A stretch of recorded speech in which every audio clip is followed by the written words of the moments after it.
Hey guys, welcome back to the show. Today is July 14th, 2020. And first of all, I want to thank channel sponsor Camera Store for sponsoring the news. And straight off, I'm going to start with Camera Rescue news, which is associated with Camera Store. Camera Rescue has made an article about scanning, with comparing scan methods, basically. One with a Noritsu HS 1800, one with digitalizing with a Canon 350D, yes, a 350D, and one with an Epson V850, I think. And there's quite a lot of insight. It's done by one of their interns from the Norway team. I actually thought the article was pretty good, and I highly suggest you go check it out. It's quite interesting to see how good you can get like results with a DSLR camera. So that's something that's came out on Camera Rescue.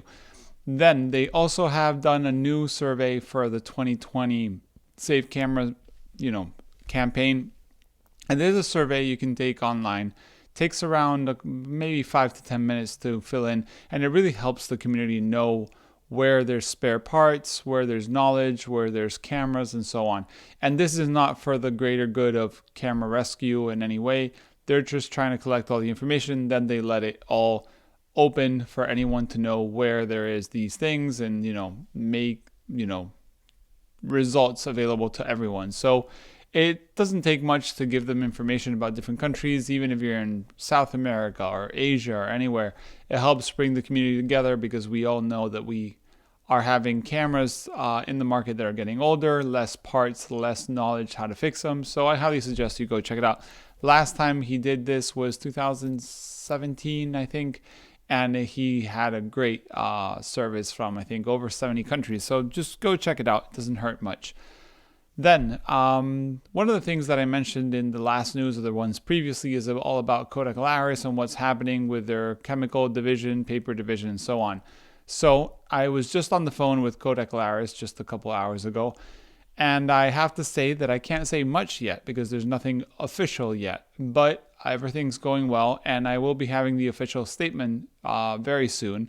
And one of the things they did tell me and emphasize is a lot of the information online is not always correct. So the sources, I guess, that they're using for these articles are not right, or some people are picking from articles that are wrong and just copy pasting.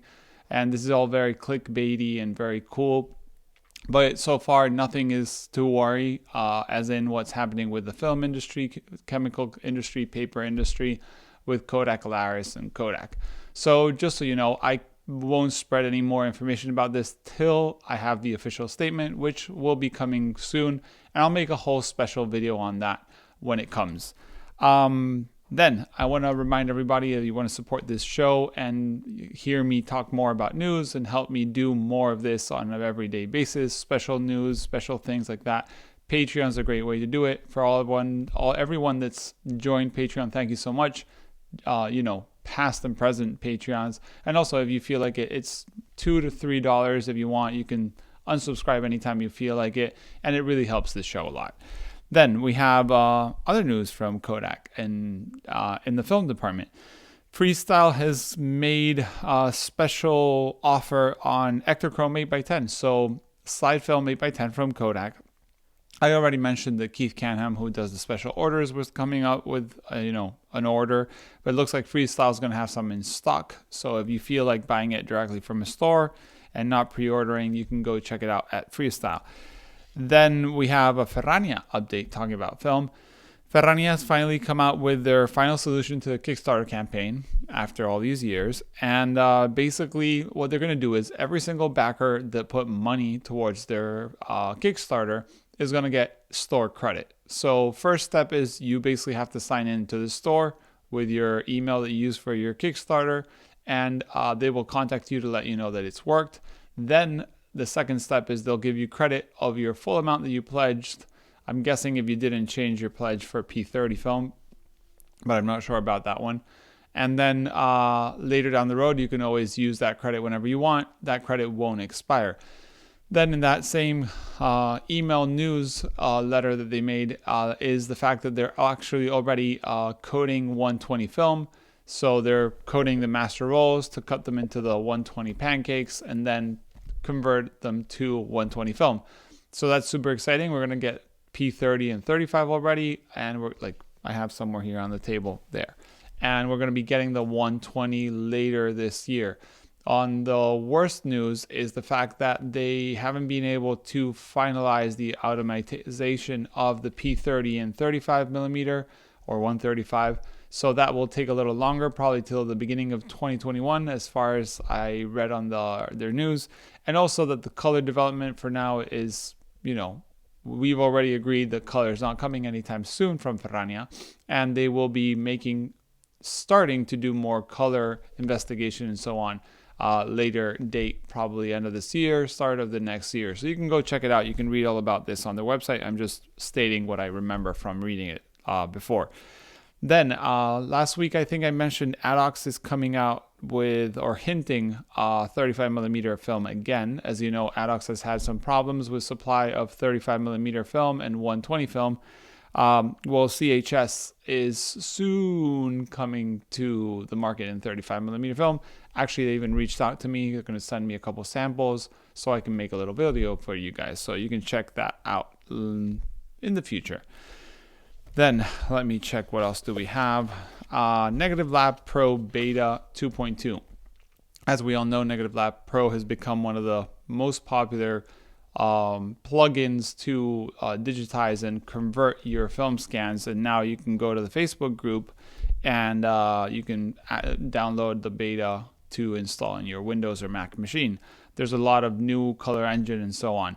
On another news, and this has to do with converting color, I know of a program that's going to be coming very soon. I can't say much because it's in development, but it should be out in a couple weeks, which is going to probably make a pretty big impact in the color converting cycle of digitizing. So if you're excited about that, let me know.